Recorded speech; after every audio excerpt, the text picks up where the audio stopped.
చేస్తున్నా చాలా మటుకు ఇంకా గ్రామాలలో చదువుకున్న యువత ఇంటర్ 10th డిగ్రీ డ్రాప్అవుట్స్ అయ్యి చాలామంది ఎలాంటి ఉపాధి లేక చాలా గ్రామాలలో ఉన్నారు. అలాంటి యువతకు మీరు ఎఫెక్టివ్గా ఎలాంటి మెసేజ్ ఇస్తున్నారు సార్? మనం కేవలం ఉద్యోగాల మీద ఆధారపడితే మాత్రం మునుగుతాం. సో సెల్ఫ్ ఎంప్లాయ్మెంట్ చాలా ఇంపార్టెంట్.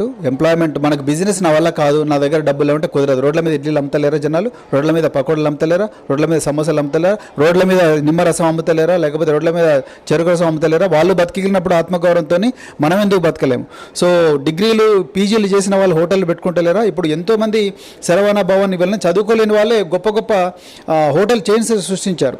సో అలాంటప్పుడు మనం ఎందుకు మాకు బిజినెస్ చేత కాదని అనుకుంటాం? మనకు తెలియని ఆత్మన్యూనత భావాన్ని అనే ఒక ఊబిలో మనమే కూరుకొని పోయి మనకి ఏది చేత కాదు, మనం కొట్టింది ఎవరు కొంటాడు, మనం చేసింది ఎవరు కొంటారు అనే ఒక మనకు తెలియకుండానే మనమే అపోహలకు గురై ఒక సోమరితనానికి గురవుతున్నాం అన్న భావన నాలో కలుగుతుంది. అందుకొరకు ఈ ఉద్యోగాల మీద మాత్రమే పూర్తిగా ఆధారపడడం, గవర్నమెంట్ ఉద్యోగాల మీదనే ఆధారపడడం అది ఎప్పుడైనా కూడా మంచిది కాదు.